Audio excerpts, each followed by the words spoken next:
اعوذ باللہ من الشیطان الرجیم بسم اللہ الرحمن الرحیم. ہماری گفتگو چل رہی ہے شیعیت کی ابتدا کے بارے میں جو غلط نظریات پائے جاتے ہیں.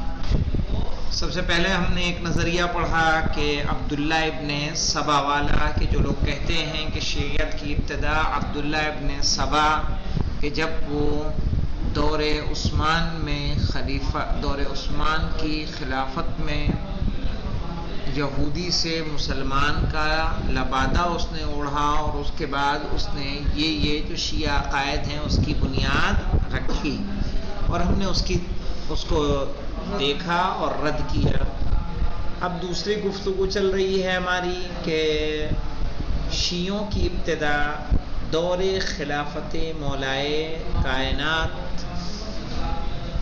علیہ الصلاۃ والسلام میں ہوئی، جس میں سے جنگ جمل کے بعد کہا گیا کہ جنگ جمل کے بعد، دوسری رائے آئی کہ جنگ صفین کے بعد،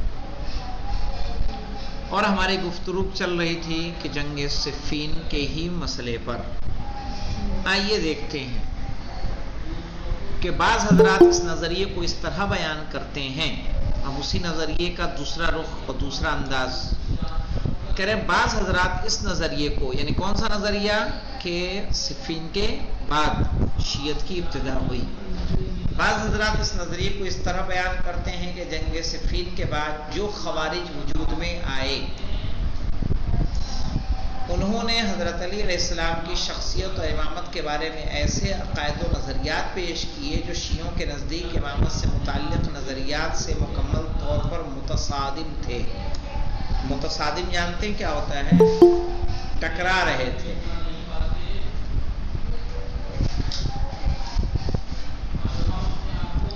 مثلا شیعہ عقیدے کے بارے میں ہے، ان کی ڈیمانڈ کیا تھی؟ خوارج کی جانتے ہیں، علی سے کہہ رہے تھے کہ آپ نے غلطی کی ہے، آپ توبہ کریں. شیعہ عقیدہ کیا کہتا ہے کہ امام معصوم ہوتے ہیں، ان سے کسی طرح کی کوئی غلطی نہیں ہو سکتی. تو دونوں عقیدے ایک دوسرے کے مخالف ہوئے کہ نہیں ہوئے؟ تو کہہ رہے ہیں حضرت علی کی شخصیت اور امامت کے بارے میں ایسے عقائد و نظریات پیش کیے، کس نے؟ خوارج نے، جو شیعوں کے نزدیک امامت سے متعلق نظریات سے مکمل طور پر متصادم تھے. خوارج نے حکمیت کے فیصلے کو غلط قرار دیا اور اس بات کے قائل ہو گئے کہ امام سے خطا ہو سکتی ہے. اس کے برخلاف شیعوں نے اصرار کیا کہ امام معصوم ہوتا ہے، اس سے خطا کا امکان نہیں ہے. خوارج نے یہ اعلان کرنا شروع کر دیا کہ معاذ اللہ امام نے اپنی خواہشات اور ہوا و ہوس کا اتباع کرتے ہوئے حکیمیت کے فیصلہ کیا، جبکہ شیعوں کے نزدیک مقام امامت ان باتوں سے بالاتر ہے اور امام ان چیزوں سے منزہ ہوتا ہے. منزہ جانتے ہیں نا؟ پاک ہوتا ہے. خوارج امام کے نصب کیے جانے کے قائل نہ تھے کہ امام کو نصب کیا جا سکتا ہے، اور نہ ہی ان کے نزدیک امامت کے لیے نص ضروری تھی، کوئی اور دوسرا بھی امام بن سکتا ہے، اور نہ ہی ان کے اعتبار سے امام کا قریش سے ہونا ضروری تھا، جو کہ ہمارے ہاں ضروری ہے. یہ تمام کے تمام نظریات و عقائد ہیں کہ جو کیا کر رہے ہیں؟ ہمارے عقیدے سے، شیعوں کے عقیدے سے کیا ہیں؟ ٹکرا رہے ہیں کہ نہیں؟ یعنی ان کے لیے امام منصوص ہونا ضروری نہیں ہے، صحیح ہے، اور امام کا قریش سے ہونا ضروری نہیں ہے. جبکہ شیعوں نے وصایت و وراثت کا نظریہ پیش کیا. وصایت و وراثت سمجھ رہے ہیں کہ نہیں سمجھ رہے؟ بھائی رسول کی حدیث جو ہے ائمتی بعدی 12، میرے بعد کتنے خلیفہ ہوں گے؟ امام ہوں گے 12، اور اس کے بعد ایک سب کا نام دیا. جب سب ایک دوسرے کے بیٹے ہوئے تو وراثت ہے کہ نہیں ہے؟ ایک نے دوسرے کو وصیت کرتے چلے گئے، وہ امام ہوتے چلے گئے.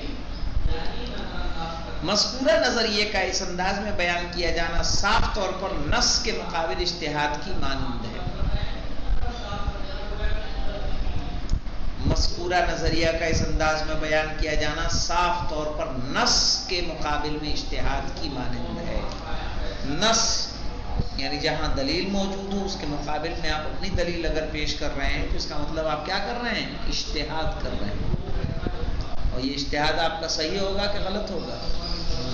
غلط ہوگا، چونکہ نص صریح موجود ہے۔ اس لیے کہ شیعوں کے عقائد و نظریات خوارج کی ضد میں وجود میں نہیں آئے، بلکہ روز اول سے ہی مشہور و معروف تھے، اور قرآن و سنت نیز واضح عقلی دلائل سے ماخوذ ہیں۔ صحیح ہے۔ بطور نمونہ چند دلائل کا تذکرہ ہم گزشتہ فصل میں کر چکے ہیں، مزید دلائل انشاءاللہ آئندہ بیان کیے جائیں گے۔ البتہ یہاں المومنین حضرت علی علیہ السلام کے خطبے کا ایک اقتباس پیش کر رہے ہیں۔ اقتباس جانتے ہیں کس کو کہتے ہیں؟ جب کسی مقالے سے، کسی کتاب سے، کسی کی تقریر سے کوئی جملہ یا کوئی پیراگراف لیا جاتا ہے، اس کو بولتے ہیں اقتباس۔ ٹھیک ہے، اقتباس سے مراد یہ ہے۔ تو کہہ رہے ہیں البتہ یہاں امیر المومنین حضرت علی علیہ السلام کے خطبے کا ایک اقتباس، پورا خطبہ نہیں، خطبے کا ایک انش بیان کیا جا رہا ہے۔ آپ فرماتے ہیں لا يقاس بآل محمد من هذه الامہ احد۔ اللہ اکبر، اللہ اکبر، کیا فضیلت ہے۔ کہہ رہے ہیں لا يقاس بآل محمد من هذه الامة احد، اس امت کا ایک آدمی بھی آل محمد سے کمپیئر نہیں کیا جا سکتا ہے۔ کوئی فرد آل محمد کی ایک فرد سے بھی کمپریزن میں نہیں آ سکتی۔ ولا يسوي بهم من جرت نعمتهم عليه ابدا، اور نہ ان کے کوئی برابر ہو سکتا ہے۔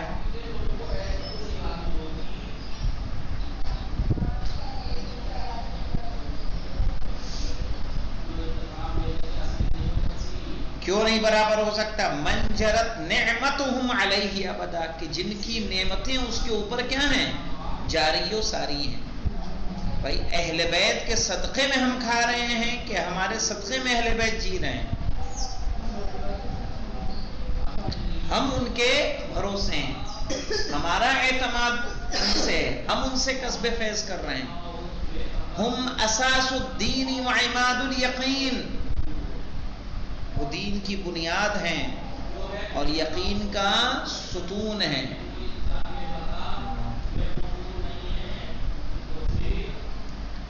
الیہم یفیء الغالی وبہم یلحق التالی،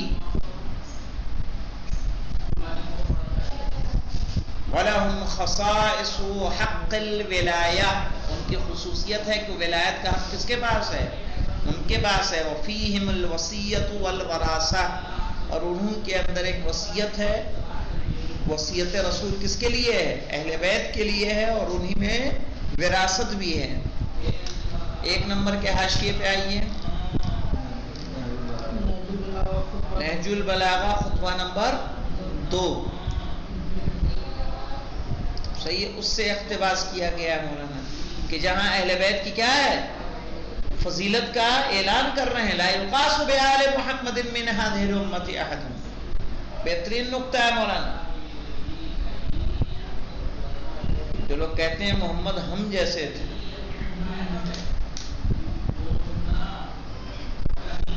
اب اس سے دلیل دے سکتے ہیں کہ نہیں دے سکتے؟ جب آل محمد اس امت میں کسی فرد کے جیسے نہیں ہیں تو محمد کجا؟ صرف یہ کہا جا سکتا ہے کہ خوارج کی پیدائش یا اس کے مانند دیگر سماجی حالات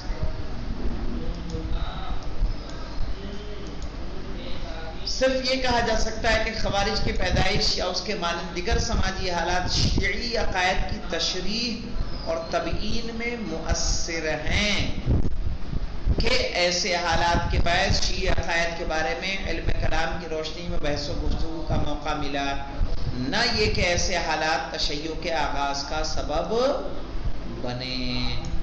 یعنی اگر کوئی یہ کہہ رہا ہے کہ واقعات جو جنگ نہروان سبب بنی ہے، چاہے جنگ صفین سبب بنی یا جنگ جمل سبب بنی، تو کہا یہ سبب نہیں بنے، شیعت کی ابتدا پہلے سے ہے، بس جب یہ سارے اختلافات ہوئے تو اس میں شیعوں کے عقائد مزید ابھر کر سامنے آئے.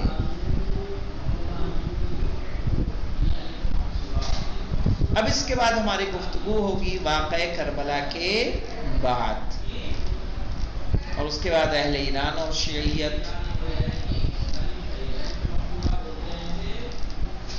اس میں ہماری گفتگو تھوڑا لمبی چلے گی، اور اس کے بعد فصل شاہرخ دور خلفاء میں آئے گی انشاءاللہ تعالی.